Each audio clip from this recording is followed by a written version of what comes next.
Mereka mengharamkan maulidan, mereka mengharamkan ziarah kubur, mereka mengharamkan tahlilan, mereka mengharamkan haul, mengharamkan musik, dan berbagai ajaran-ajaran yang kita dengar hari ini dari kelompok-kelompok Salafi Wahabi. Saiki wis wayahe sing waras ojo ngalah. Bismillahirrahmanirrahim. Assalamualaikum warahmatullahi taala wabarakatuh.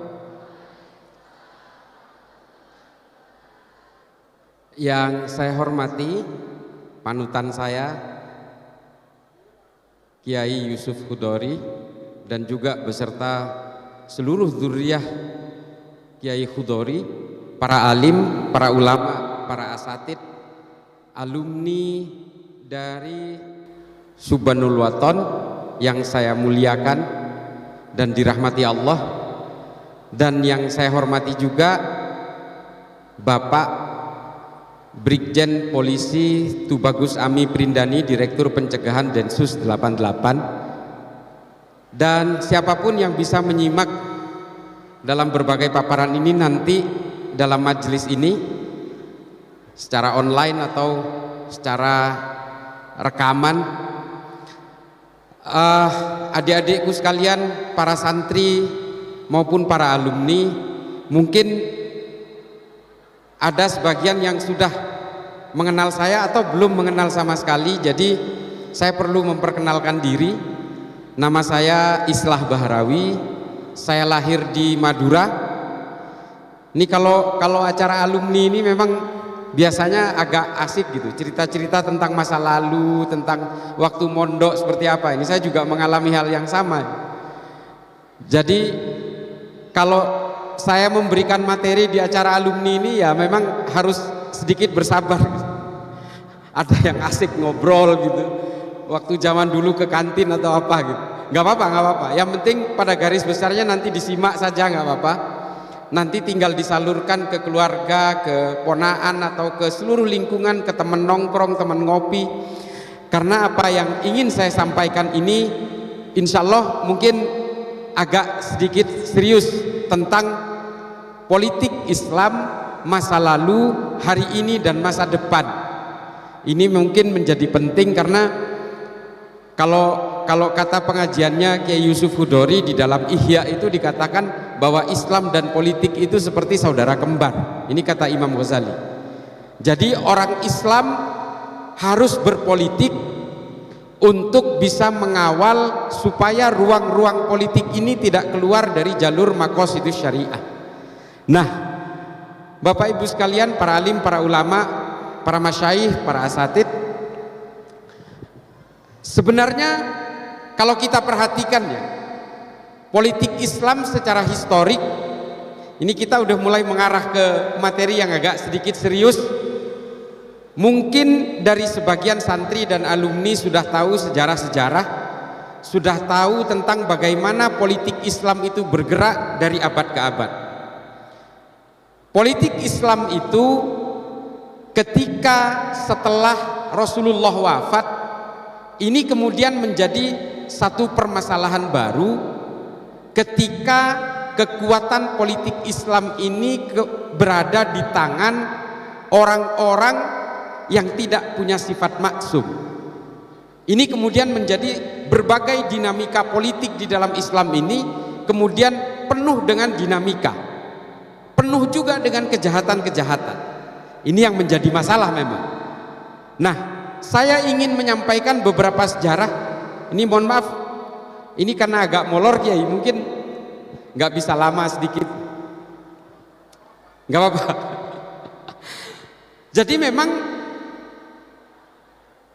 Rasulullah wafat, jenazahnya belum dimakamkan, sudah timbul persoalan politik di Madinah, yaitu apa?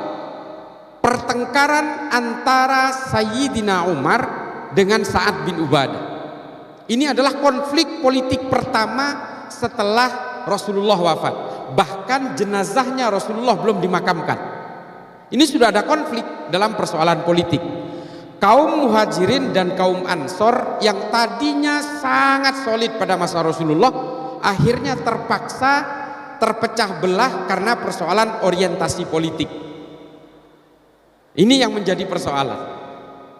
Politik kemudian sedikit memecah belah Islam. Sa'ad bin Ubadah dan Sayyidina Umar ini berebut untuk menentukan siapa penggantinya Rasulullah setelah wafat ini. Lalu kemudian kita tidak mau ceritakan tentang konflik itu, meskipun mereka siap berperang, akhirnya umat Islam dan para sahabat sepakat untuk menunjuk Sayyidina Abu Bakar. Sayyidina Abu Bakar sebagai penggantinya Rasulullah. Ini harus diketahui. Lalu kemudian berbagai gejolak politik di Madinah itu terjadi. Kita tahu Sayyidina Umar dibunuh. Dalam beberapa kitab sejarah dikatakan memang pembunuhnya adalah orang Majusi, tapi tidak terlepas dari berbagai intrik-intrik politik yang terjadi di Madinah. Ibnu Mas'udi jelas mengatakan ini. Ada berbagai persoalan politik yang kemudian salah satu perkara kecil, konflik kecil dijadikan satu musyabab untuk membunuh Sayyidina Umar. Nah, lalu setelah itu kita tahu Sayyidina Utsman ibnu Affan juga dibunuh oleh sesama orang Islam. Adik-adik mungkin sudah tahu bahwa di balik berbagai perdebatan di kitab-kitab tarikh tentang siapa yang membunuh Sayyidina Utsman ibnu Affan, apapun itu yang membunuh adalah sesama orang Islam. Lalu kemudian Sayyidina Ali juga dibunuh oleh sesama orang Islam. Namanya Abdurrahman bin Muljam At-Tamimi. Dia seorang hafiz Quran 30 juz. Dia seorang ahli ibadah. Puasa Senin Kemisnya tidak pernah lowong. Sholat sunnahnya konon juga tidak pernah lowong. Tapi membunuh Khalifah Ali, seorang sahabat Nabi, sepupunya Nabi, menantunya Nabi. Ini kan sesuatu yang luar biasa. Karena persoalan-persoalan politik. Persoalan-persoalan politik juga kemudian memecah belah umat Islam dengan perang Jamal, perang Siffin, perang Khurrah, perang Zab, banyak sekali perang-perang sesama orang Islam. Dan karena persoalan politik juga kemudian keluarga Ibnu Rashidin dan keluarga Ibnu Saud berperang di Arab Saudi dalam 8 kali perang dan membunuh 13.000 orang Islam di Arab Saudi. Persoalan-persoalan politik di dalam Islam kemudian berusaha diredam ketika masa peralihan dari Bani Umayyah. Ini soal sejarah politik. Soal sejarah politik. Ini yang harus diketahui. Persoalan-persoalan politik yang kemudian identik dengan berbagai kekerasan di dalam Islam ini kemudian berubah seiring dengan masa pemerintahan Bani Abbasiyah, terutama pada masa Khalifah Harun al-Rasyid. Harun al-Rasyid kemudian berusaha mengubah stigma Islam dari berbagai pertengkaran-pertengkaran dan konflik politik di dalam dunia politik Islam di Timur Tengah, kemudian berusaha diredam dengan berbagai gerakan-gerakan ilmu pengetahuan. Nah, di masa inilah Islam mengalami kejayaan politik yang luar biasa. Dan ini kemudian dilakukan oleh kekuasaan Bani Umayyah di Eropa. Berbagai lintas agama, berbagai lintas dalam berbagai diskursus ilmu pengetahuan pada masa Bani Abbasiyah dan pada masa Bani Umayyah di Andalusia. Nah, di masa-masa inilah kemudian umat Islam melahirkan berbagai ahli, berbagai ilmuwan, berbagai polimath. Polimath itu adalah ahli dalam berbagai bidang. Kalau kita sebut misalnya Al-Farabi, Al-Biruni, Al-Kindi, Ibnu Sina, Al-Hawarizmi, Imam Ghazali. Keilmuan-keilmuan dalam Islam itu kemudian betul-betul mengilhami banyak bangsa dan berkontribusi dalam berbagai peradaban manusia. Mulai dari musiknya Al-Farabi, mulai dari ilmu kedokterannya Ibnu Sina, mulai dari ahli matematika Al-Hawarizmi, mulai dari konsepsi pertama tentang lensa. Nih, mungkin adik-adik sekalian tidak tahu, yang menciptakan lensa, konsep pertama lensa di dunia ini adalah orang Islam. Ditulis secara gamblang dalam kitab namanya Kitabul Hayah.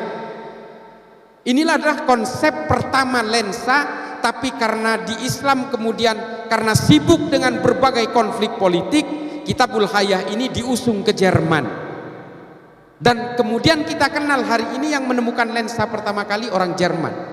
Padahal konsepsi pertama ini ditemukan oleh orang Islam ketika orang Islam betul-betul sibuk dengan ilmu pengetahuan. Al-Farabi, konsep bermusiknya juga kemudian mengilhami musisi Eropa, Beethoven, Mozart, dan juga berbagai keilmuan-keilmuan tentang musik di Eropa terilhami oleh notasi-notasi dasar yang diciptakan oleh Al-Farabi. Anatomi tubuh manusia yang kemudian meletakkan dasar keilmuan kedokteran di Eropa dan berbagai belahan dunia, ini diletakkan pertama kali oleh keilmuan Ibnu Sina. Ini orang Islam.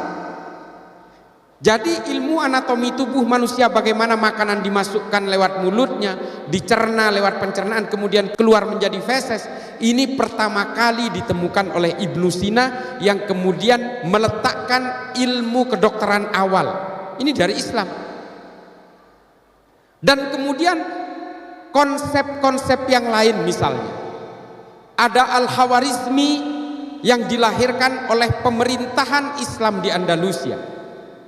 Al-Khawarizmi adalah pencipta angka 0 dalam matematika. Ini yang harus diketahui oleh adik-adik sekalian. Mohon maaf kalau para alim ulama mungkin sudah tahu tentang ini. Ibnu Khaldun dalam Al-Muqaddimah pada abad ke-13 peralihan ke abad 14 kemudian menulis sebuah kitab yang namanya Al-Muqaddimah. Dari Al-Muqaddimah inilah kemudian Adam Smith mengutip teori kapital dari suatu negara, aliran modal dari suatu negara, untuk kemudian dialirkan kepada masyarakat untuk membangkitkan ekonomi masyarakat.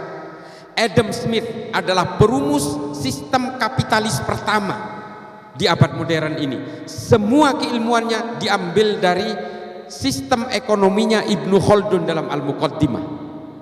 Ahli demokrasi modern hari ini yang kemudian kita adopsi sistem politik demokrasi hari ini juga diambil oleh John Locke dan John Maynard dari Al-Muqaddimahnya Ibnu Khaldun.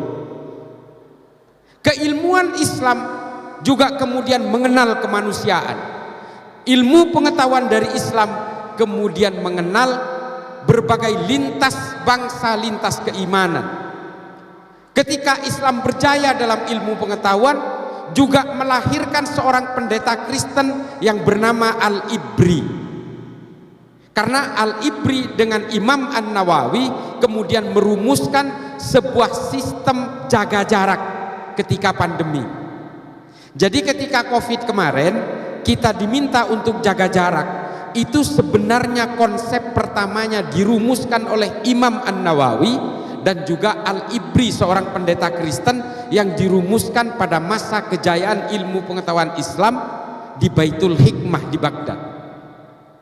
Baghdad ketika umat Islam berkenalan dan betul-betul berjaya dengan ilmu pengetahuan menjadi epicentrum kebudayaan, politik, ekonomi dan ilmu pengetahuan dunia. Menggeser Athena, Yunani, menggeser Roma ketika bangsa Romawi berkuasa, dan Baghdad betul-betul menjadi epicentrum dunia ketika itu. Sama kurang lebih dengan New York hari ini.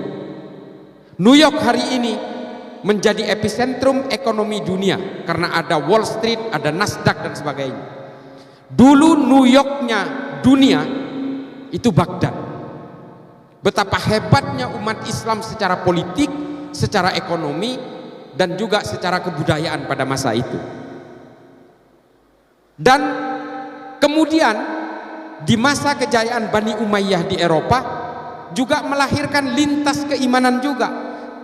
Dari Eropa, Bani Umayyah melahirkan Maimonides, seorang Yahudi yang kemudian berkontribusi dalam keilmuan-keilmuan Islam dan berbagai keilmuan-keilmuan dalam peradaban manusia, melahirkan Al-Khawarizmi dari pemerintahan Islam di Andalusia.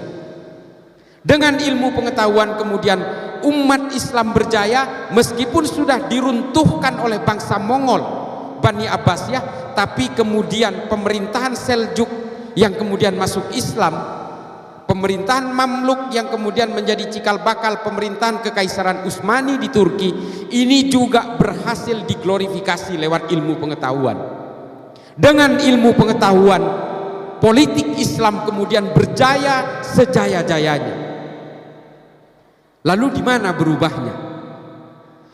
Berubahnya politik Islam itu ketika pemahaman-pemahaman ini dipelintir paksa demi kebangkitan politik keluarga Ibnu Saud di Saudi Arabia. Berubahnya di situ.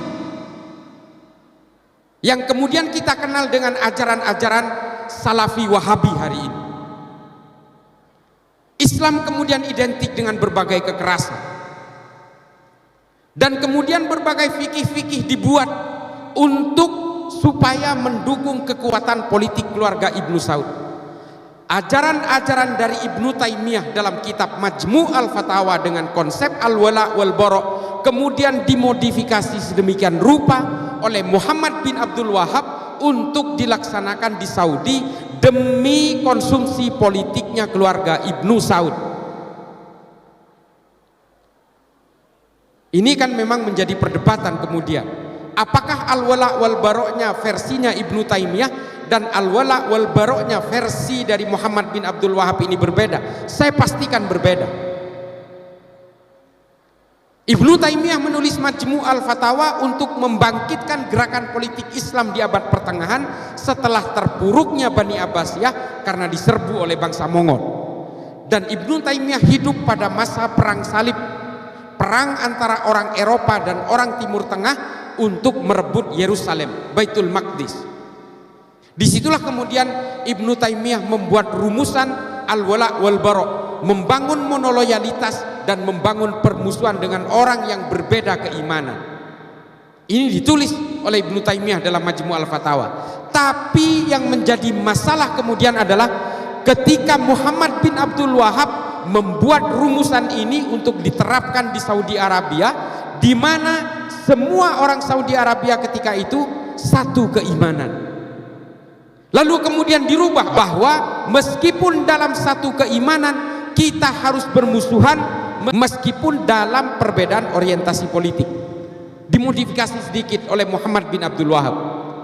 Konsep al-wala wal bara yang pada masa Ibnu Taimiyah permusuhan itu diwujudkan dalam perbedaan keimanan, oleh Muhammad bin Abdul Wahab permusuhan itu juga harus dibangun meskipun dalam satu keimanan tapi berbeda orientasi politik.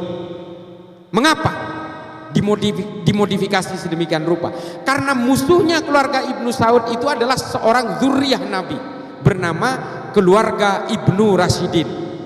Repot memecah belahnya, sehingga kemudian meskipun sama-sama Islam tapi beda dukungan politik, maka kita juga harus bermusuhan. Konsep al-wala wal bara itu melencengnya di sini. Itulah mengapa kemudian gerakan-gerakan Wahabisme internasional ini kemudian tidak peduli meskipun sesama orang Islam tapi orientasi politiknya berbeda, maka juga harus dikafir-kafirkan, harus dimusuhi, harus dimusnahkan, harus dibinasakan, apalagi orang yang berbeda keimanan. Gerakan-gerakan Wahabi inilah kemudian yang melahirkan berbagai gerakan-gerakan atas nama agama Islam. Di Arab Saudi antara keluarga Ibnu Saud dan keluarga Ibnu Rashidin membunuh 13.000 orang Islam di Arab Saudi. Tadinya sama, makanya ulama-ulama kita termasuk Mbah Khalil, Mbah Hashim Asy'ari dan juga kakek saya ketika mondok di Mekah itu masih aman-aman saja. Ketika munculnya Muhammad bin Abdul Wahab dari Najd pada tahun 1937, di sini keluar masalah. Muncullah ajaran-ajaran Wahabi yang memelintir ajaran-ajaran Majmu' al-Fatawanya Ibnu Taimiyah. Sehingga apa? Mereka mengharamkan maulidan, mereka mengharamkan ziarah kubur, mereka mengharamkan tahlilan, mereka mengharamkan haul, mengharamkan musik, dan berbagai ajaran-ajaran yang kita dengar hari ini dari kelompok-kelompok Salafi Wahabi. Mengapa mereka mengharamkan maulidan? Saya mau tanya, ada yang tahu alasannya? Alasannya kan cuma bid'ah, padahal tujuan aslinya adalah supaya orang Saudi ketika itu tidak punya idola lain selain keluarga Ibnu Saud. Mereka berusaha memutus mitos politik, mitos budaya, dan juga mitos-mitos ajaran dari orang-orang sebelumnya. Jadi kalau hari ini mereka mengatakan ajaran mereka berdasarkan berbagai ajaran salafus soleh, ini sebenarnya salafus solehnya mereka. Dan mereka mengapa mengharamkan ziarah kubur? Karena mereka maunya orang Saudi betul-betul putus dengan berbagai kelompok-kelompok masa lalunya. Mengapa mereka mengharamkan tawassul kepada para wali dan para ulama? Karena mereka tidak mau ada ajaran-ajaran yang ngerecokin ajaran mereka.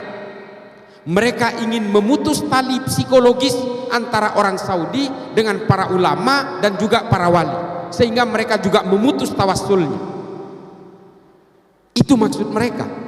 Dan mengapa mereka mengharamkan kebudayaan-kebudayaan baru? Mereka mengharamkan musik.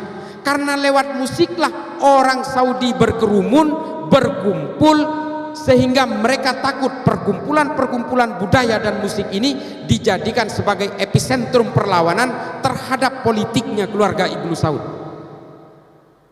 Mereka sangat anti dan sangat menghindari berbagai jamiah-jamiah, perkumpulan-perkumpulan seperti ini. Mereka sangat takutkan.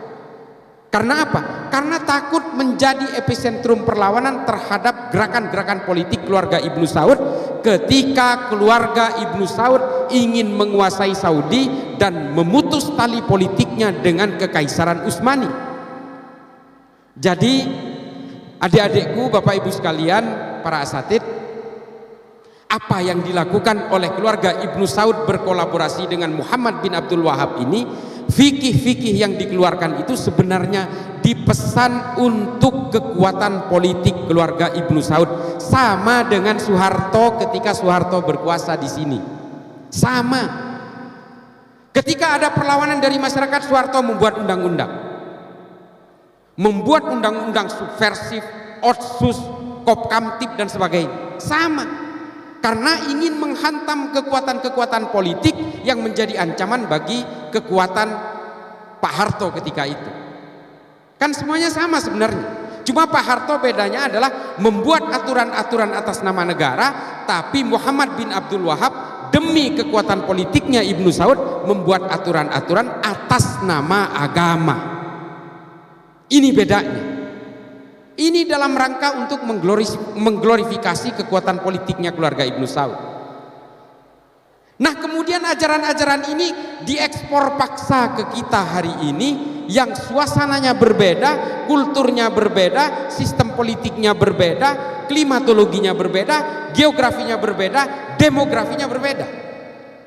Lalu kemudian terjadilah benturan-benturan di tengah masyarakat hari ini. Orang yang berbeda dengan mereka dihakimi, dikafirkan, dan dianggap sebagai orang jahiliyah yang suatu saat kelak kalau mereka menolak untuk sama dengan mereka, maka mereka adalah orang-orang yang halalnya untuk ditumpahkan. Hari ini boleh mereka berkata, orang-orang salafi hari ini boleh mereka berkata bahwa demonstrasi diharamkan, menghina pemimpin diharamkan. Tapi setelah orang masuk kepada kelompok mereka, mereka akan dibangun dengan pemisahan-pemisahan. Karena mereka merasa ajarannya adalah yang paling orisinil, mereka akan menganggap orang yang berbeda adalah orang yang tercemar. Kita kemudian dituduh sebagai ahlul bid'ah, sebagai ahli neraka dan sebagainya. Ini adalah konsep al-wala wal bara' yang kemudian diselewengkan oleh orang-orang Wahabi. Wahabi kemudian menjadi persoalan hari ini.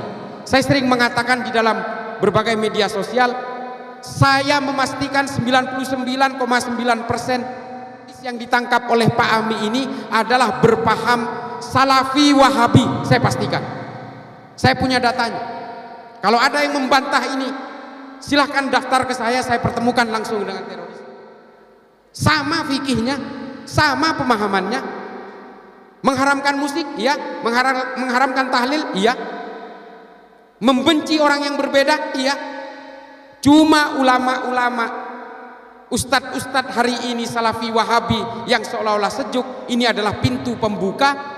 Produk akhirnya teroris-teroris yang ditangkap oleh Pak Amin dari Densus 88. Ada proses kesadaran kognitif yang mereka bangun sehingga akhirnya mereka membenci siapapun yang berbeda. Bukan hanya yang berbeda keimanan, tapi bahkan yang satu keimanan tapi dianggap berbeda tafsir dengan mereka, mereka akan kafirkan pada akhirnya.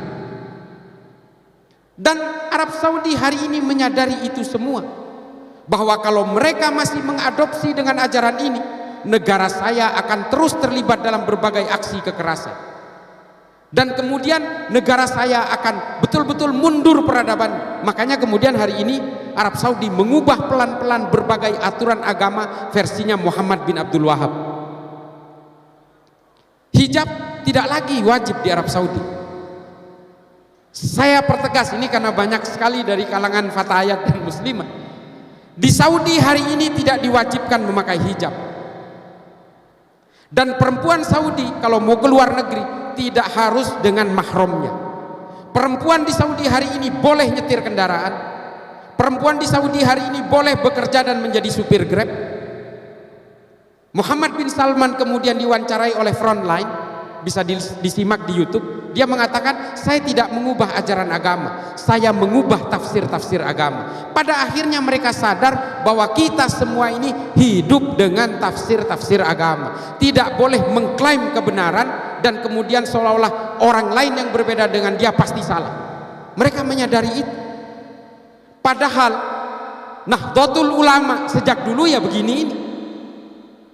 Kan yang getol selama ini mengajak untuk kembali kepada Quran dan Sunnah itu kan mereka. Karena mereka pernah meninggalkan Quran dan Sunnah. Kita tidak pernah meninggalkan Quran dan Sunnah. Jadi nggak usah ngajak-ngajak, kita sudah ada di situ dari sejak dulu. Dan kita tidak pernah gelisah oleh keimanan orang lain. Kita tidak pernah gelisah oleh berbagai tafsir-tafsir. Kalau kita hari ini gelisah dengan Wahabi, karena Wahabi berusaha memecah belah dan menggerus dari kalangan Nahdlatul Ulama, di mana Nahdlatul Ulama ini adalah menjadi tumpuan utama dari negara ini. Kalau Nahdlatul Ulama ini tumbang, Pancasila saya jamin akan tumbang, percayalah. Dan kalau Nahdlatul Ulama tumbang, organisasi-organisasi keagamaan lain juga akan ikut tumbang dan kemudian digerogoti oleh mereka satu persatu. Lalu kemudian kita semua akan terlibat dalam konflik-konflik yang tidak berkesudahan. Sama seperti Suriah, sama seperti Somalia, sama seperti Nigeria, sama seperti negara-negara yang hari ini berkonflik karena atas nama agama. Di YouTube saya sering diserang, kenapa sih kok nggak ada habis-habisnya pengetahuannya hanya soal Somalia? Karena saya sudah ke sana. Mengapa sih kok nggak ada habis-habisnya ilmunya hanya soal Nigeria? Karena saya sudah ke sana. Orang-orang seperti kita inilah yang kemudian digerus satu persatu, kemudian direkrut oleh mereka, sehingga apa? Mereka hari ini tidak lepas dari perang. Kalau hari ini mereka menyasar teman-teman dari kalangan Nahdien untuk berusaha direkrut oleh mereka, karena mereka ingin memecah belah di antara tengah-tengah kita. Supaya apa? Supaya mereka bisa menguasai negara ini. Mereka mengatasnamakan habaib karena mereka tahu orang-orang Nahdien ini takdim setakdim-takdimnya secara luar biasa kepada para habaib. Saya pribadi ditipu oleh habaib berkali-kali tapi masih cium tangan. Ini saya. Saking takdimnya. Karena apa? Saya diajari oleh para ulama-ulama sepuh NU dari sejak kecil, saya harus hormat kepada zuriyahnya Nabi. Sampai sekarang bapak saya ini pedagang besi tua, ditipu berkali-kali oleh habaib yang menjadi makelar besi tua, tapi masih cium tangan kepada penipunya. Saking takdimnya kita, karena kita diajari harus menghargai dan menghormati zuriyah Nabi. Hari ini apa yang terjadi? Sebagian oknum habaib dipakai untuk menghancurkan NU dari dalam. Padahal yang mengajari untuk menghormati habaib ini adalah ulama-ulama NU. Kita diajari untuk betul-betul takdim kepada para habaib. Tapi sebagian oknum habaib hari ini dipakai oleh orang yang ingin menghancurkan NU dari dalam, lalu menghina ulama-ulama NU, menghina Gus Dur, dibuta-butakan dan sebagainya. Karena mereka tahu salah satu kelemahan NU adalah para habaib.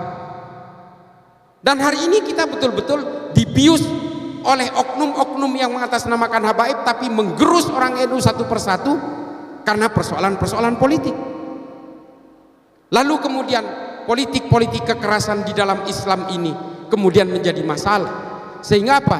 Kesannya Islam itu identik dengan kekerasan, melahirkan Al-Qaeda, melahirkan ISIS, melahirkan Ayman Al-Zawahiri, melahirkan Osama bin Laden, melahirkan Abu Bakar Ba'asyir, melahirkan Oman Abdurrahman. Ini yang dilahirkan oleh umat Islam hari ini. Melahirkan Muhammad Seyhu, ketuanya Boko Haram. Ini yang dilahirkan oleh kita. Kita tidak lagi melahirkan Ibnu Sina, Al-Kindi, Al-Farabi, Ibnu Rus, Imam Ghazali, Jalaluddin Rumi. Tidak melahirkan Ibnu Khaldun berikutnya. Kita tidak lagi melahirkan ilmuwan-ilmuwan. Kita tidak lagi melahirkan Al-Muqaddimah, Tahafud, Al-Falasifah, Ihya Ulumuddin, Tahafud, At-Tahafud. Kita tidak lagi melahirkan Al-Mujalasah wa Jahirul Ilmi. Kita tidak lagi melahirkan Irsyadul Ibad. Dan kita hari ini yang kita kenal adalah apa? Gerakan-gerakan yang mengatasnamakan Islam, tapi kerjanya hanya menggunakan metodologi kekerasan. Hari ini umat Islam betul-betul dicekoki dengan mimpi-mimpi hegemoni politik untuk menghomogenisasi seluruh orang negara ini supaya sama dengan dirinya. Inilah kemudian yang mengacak-acak Islam kita. Kepentingan-kepentingan Barat, kepentingan-kepentingan Eropa kemudian menjadikan Islam, umat Islam sebagai alat bentur antara sesama orang Islam. Umat Islam hanya menjadi boneka-boneka politik, menjadi mainan-mainan politik untuk kemudian kita bertarung saling tikam dengan sesama orang Islam. Dan kemudian khawarij modern lahir menjadi penghasut bahwa umat Islam harus memilih ini. Kalau bukan memilih ini, maka dia bukan orang Islam. Inilah politisasi agama itu terjadi. Karena apa? Karena kita terbuai oleh mimpi-mimpi politik.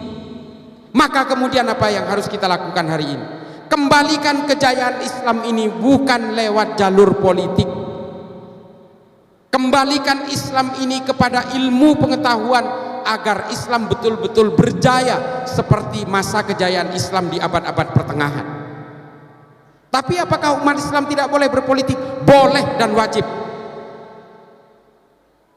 Supaya ruang-ruang politik ini tidak keluar dari jalur maqasidus syariah. Harus. Orang NU harus berpolitik, haruskah berpolitik? Wajib.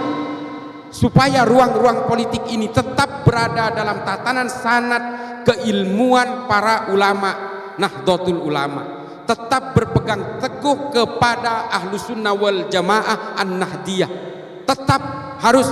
Orang Magelang apakah boleh berpolitik? Harus, supaya suara orang Magelang terwakili dalam ruang-ruang politik, tidak dirugikan secara politik. Yang tidak boleh apa? Politisasi agama. Politik identitas, politik agama boleh. Yang tidak boleh adalah politisasi identitas dan politisasi agama. Makanya Kiai Yusuf harus berpolitik. Harus masuk ke dalam firqah-firqah politik. Supaya apa? Supaya suara kita ini terwakili. Supaya ajaran-ajaran ulama kita itu tidak keluar, betul-betul ruang politik kita tidak keluar dari berbagai arahan para ulama-ulama terdahulu, dan ruang-ruang politik kita tidak keluar dari maqasidus syariah. Harus. Adik-adik sekalian yang masih muda, silahkan berpolitik, tapi jangan kemudian orang yang tidak memilih kalian dianggap orang yang bukan sepaham dengan kalian. Hari ini kan lagi lazim ini, kalau tidak memilih capres ini maka dia bukan dari golongan orang Islam. Lagi musim ini, gak boleh seperti itu. Ini namanya memecah belah umat. Oleh karena itu, marilah kembalikan politik Islam ini ke dalam ilmu pengetahuan. Kiai Yusuf kalau suatu saat menjadi top elit politisi, itu juga harus menggunakan ilmu pengetahuan. Harus masuklah ke jalur politik dengan ilmu pengetahuan, dan berilmu pengetahuanlah di dalam politik. Ini harus. Kalau berpolitik dengan ilmu pengetahuan, insya Allah kita akan menjadi politisi yang lurus, memperjuangkan umat. Ini semua politik kita ini berubah ketika Muhammad bin Abdul Wahab melakukan glorifikasi gerakan politik di Arab Saudi.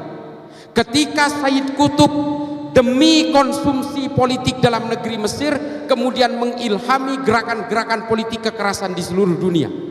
Ini yang bahaya ini, Pak.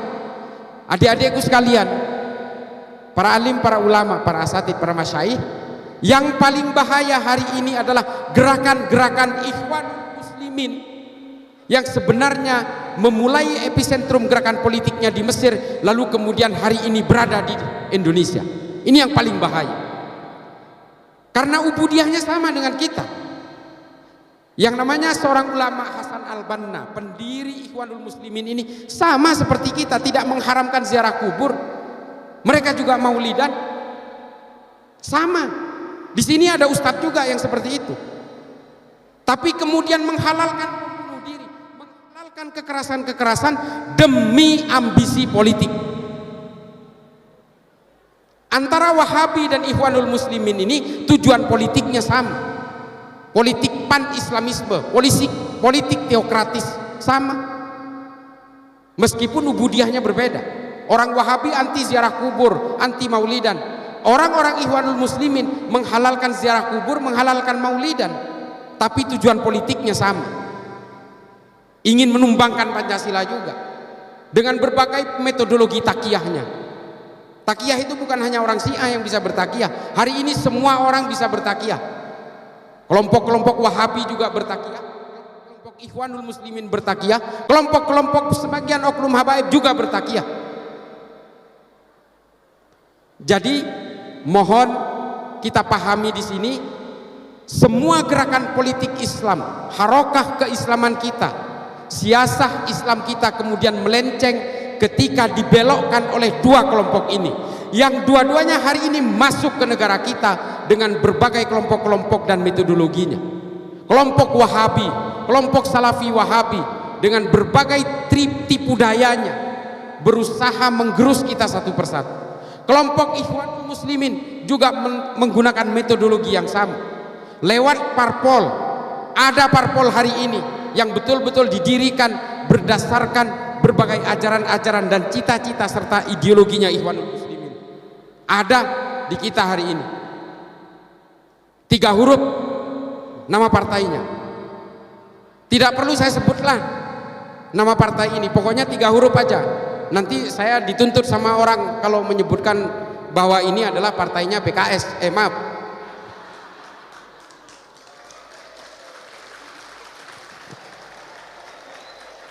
Ini adalah betul-betul cabang dari Ikhwanul Muslimin yang berusaha menggerus kita hari ini. Mereka kemudian melakukan proses metamorfosis, pura-pura bagian dari kita, sebenarnya mereka ingin menikam kita. NU tahu, NU ngaji kitab kuning, mereka juga ngaji kitab kuning, melakukan gerakan-gerakan ngaji kitab kuning. Ini kan proses-proses takiyah yang luar biasa.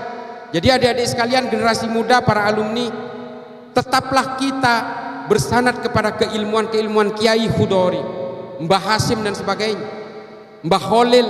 Kita semua jangan keluar dari situ, supaya kita tidak diajari untuk membenci berbagai perbedaan. Itu yang harus kita pegang teguh. Kita tetap berpegangan kepada Ahlus Sunnah wal Jamaah Nadiyah. Jangan pernah keluar dari situ, biar kita tetap tidak gelisah oleh berbagai peradaban manusia yang terus bergerak maju. Jadi Bapak Ibu sekalian, adik-adikku, para alumni, apa yang saya sampaikan di sini adalah gambaran besar dari bagaimana berbagai ideologi transnasional hari ini yang berusaha menggerus dari kalangan Nahdien hari ini satu persatu. Madura, Pak, Saya ini orang Madura. Di Madura yang namanya sesama Nahdien itu sudah saling tikam hanya gara-gara perbedaan orientasi politik. Gara-gara cebong kampret. Gara-gara kadrun buzzer RP. Padahal ini sudah telah lama lewat. Inilah dampak politisasi agama. Ini yang harus kita pahami. Hanya gara-gara politisasi agama, Sunni dan Syiah bermusuhan 1500 tahun gak damai-damai hingga hari ini. Dan 2014 melahirkan cebong dan kampret hingga hari ini tidak selesai juga. Dendamnya awet, marahnya awet, musuhannya awet. Karena masing-masing merasa dilegalkan oleh ajaran-ajaran agama. Nah, oleh karena itu marilah kalangan Nahdien tetaplah kita berada dalam firqoh-firqoh politiknya kalangan Nahdien. Ini jangan jauh-jauh dari Kiai Yusuf, jangan jauh-jauh. Saya nggak mau nyebut partai, nanti disangkain kampanye politik lagi. Tapi yang tadi karena kelepasan, yang 3 huruf. Maaf. Kalau Habib Zaman dari Kemenak itu biasanya masih menyamarkan dengan partai kurang solawat. Tapi saya tadi karena kelepasan, ya mohon maaf. Jadi apa yang saya gambarkan hari ini bahwa kita harus memperkuat berbagai tali persaudaraan di kalangan Nahdien ini. Kita jangan mau lagi tertipu oleh berbagai pragmatis politik untuk kepentingan sesaat. Kita harus betul-betul menjaga supaya politik Islam masa lalu betul-betul mengilhami gerakan-gerakan harokah-harokah siasah kita hari ini, dan juga supaya bisa mendirikan bangunan yang kuat untuk politik Islam masa depan. Kita harus betul-betul membawa ilmu pengetahuan ini sekuat-kuatnya ke dalam ranah-ranah politik kita. Marilah kita tiru kejayaan Islam masa lalu dengan menggunakan ilmu pengetahuan sebagai penguat tali ukhuwah Islamiyah kita, dan supaya kita tetap berpegang teguh kepada kedamaian, kepada kemanusiaan dan cinta.